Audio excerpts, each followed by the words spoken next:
Il teatro è una forma di felicità interrotta dall'apertura e dalla chiusura del sipario. Stando così le cose, Marostica e tutto il territorio bassanese possono tornare ad essere felici perché presto il sipario del Politeama tornerà a riaprirsi e se l'anteprima è questa, lo spettacolo è già d'applausi. Con tanto orgoglio possiamo annunciare che il cantiere sta andando avanti speditamente.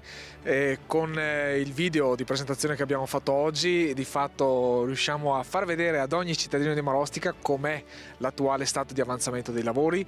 Ricordo che abbiamo avuto dei ritardi non dovuti all'amministrazione comunale e nemmeno per colpa delle ditte, in quanto purtroppo lo scorso anno, durante la grande tempestata che ha colpito il territorio bassanese, le ditte nell'area dei Tese sul Brenta e del Cittadellese, che erano quelle che ci fornivano il legno e i materiali di allestimento per la sala grande del Politeama, sono state fortemente colpite, quindi i ritardi sono dovuti a Giove Pluvio. Fine lavori e consegna alla città entro fine primavera.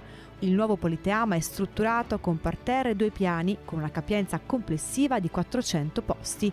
Le poltroncine e il sipario saranno blu e renderanno ancora più suggestivo l'accostamento con il legno di ciliegio e il rovere utilizzato per gli interni.